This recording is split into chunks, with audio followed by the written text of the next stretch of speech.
Le second livre des Chroniques, chapitre 8.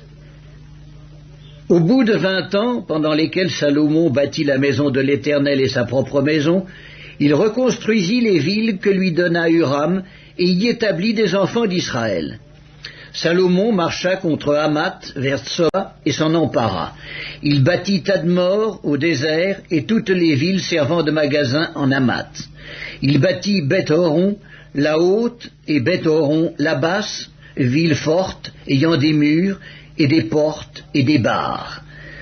Baalat, et toutes les villes servant de magasins et lui appartenant, toutes les villes pour les chars, les villes pour la cavalerie, et tout ce qu'il plut à Salomon de bâtir à Jérusalem, au Liban, et dans tout le pays dont il était le souverain.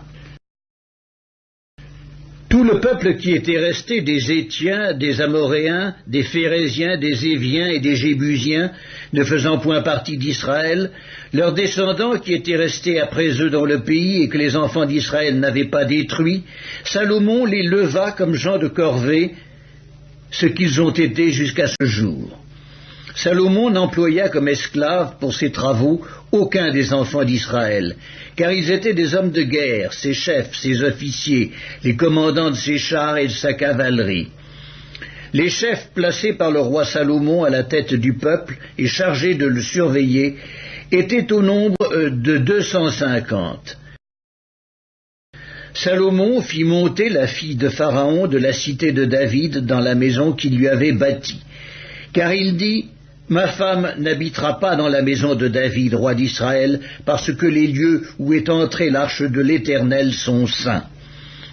Alors Salomon offrit des holocaustes à l'Éternel sur l'autel de l'Éternel qu'il avait construit devant le portique. Il offrait ce qui était prescrit par Moïse pour chaque jour, pour les sabbats, pour les nouvelles lunes et pour les fêtes, 3 fois l'année, à la fête des pains sans levain, à la fête des semaines et à la fête des tabernacles. Il établit dans leurs fonctions, telles que les avait réglées David son père, les classes des sacrificateurs selon leur office, les Lévites selon leur charge, consistant à célébrer l'Éternel et à faire jour par jour le service en présence des sacrificateurs, et les portiers distribués à chaque porte d'après leur classe, car ainsi l'avait ordonné David, homme de Dieu. On ne s'écarta point de l'ordre du roi pour les sacrificateurs et les Lévites, ni pour aucune autre chose, ni pour ce qui concernait les trésors. Ainsi fut dirigée toute l'œuvre de Salomon, jusqu'au jour où la maison de l'Éternel fut fondée, et jusqu'à celui où elle fut terminée.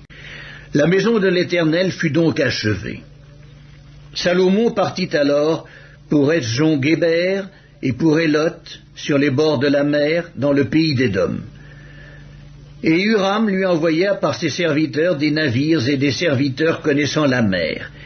Ils allèrent avec les serviteurs de Salomon à Ophir, et ils y prirent 450 talents d'or qu'ils apportèrent au roi Salomon.